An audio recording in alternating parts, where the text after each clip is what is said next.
While a U.S. government default may be averted after all, it's important to remember that this is a short-term deal, and the possibility of a default a few months from now has still not been taken off the table, which is why it might be important to learn lessons about previous nations that have defaulted. RT's Perianne did just that when she sat down with the former finance minister of Cyprus, a country that went through a messy default earlier this year and had to be rescued by central banks in Europe.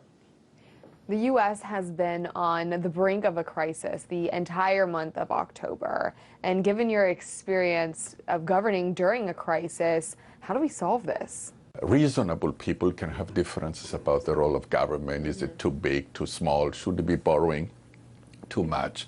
Should it be solving social security and health this way or that way?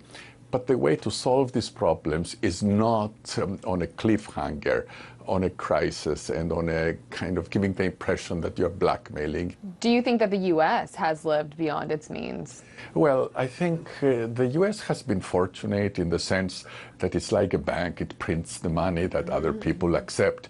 So you can live beyond your means over an extended period of time without being punished by the markets. But clearly, we have seen that enough people are now seriously concerned about that, and both domestically and internationally. So yes, the answer is yes. Well, do you have any advice for lawmakers here in the U.S.? What do you think we should do? Should we raise the debt ceiling? Should we start prioritizing payments, austerity measures? I mean, what advice would you have? I think taking a more responsible attitude, forget whether you have a safe seat and therefore you don't have to worry that even though a majority of the American people will be against continuing this crazy situation, take a more sort of national, global, if you like, sense of responsibility and see this problem too. It doesn't really help to be polarized. One has to really decide what are the priorities,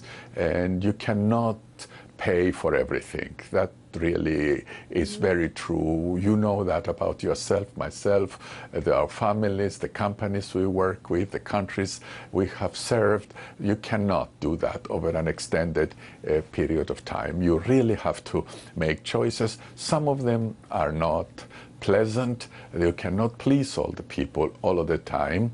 You got to make those cuts, and hopefully you're doing it in a way that it does not affect the prospects of future growth. It doesn't really affect those citizens that need the government most.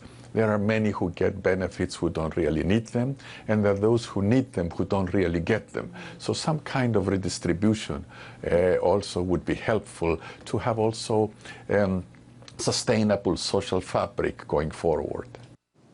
That was RT's Perianne reporting.